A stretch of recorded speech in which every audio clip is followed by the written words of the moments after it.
بسم الله الرحمن الرحیم. ابو هامون موسوی نجم هستم در خدمت شما همراهان عزیز و گرامی.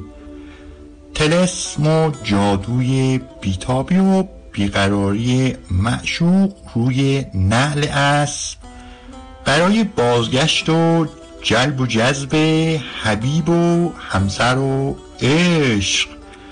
یکی از جادوهای احساسات و محبت از راه دور که بیتابی و بیقراری شدیدی در طرف احساسیتون ایجاد میکنه، افسون و بیتاب میکنه، محبتش رو به سمت شما از راه دور جلب و جذب میکنه، مطیع میشه و زبانش به روی شما بسته میشه و مهر میشه، میل و اشتیاقش رو به سمت شما جوری زیاد میکنه که حتی تصورش هم نداشتید.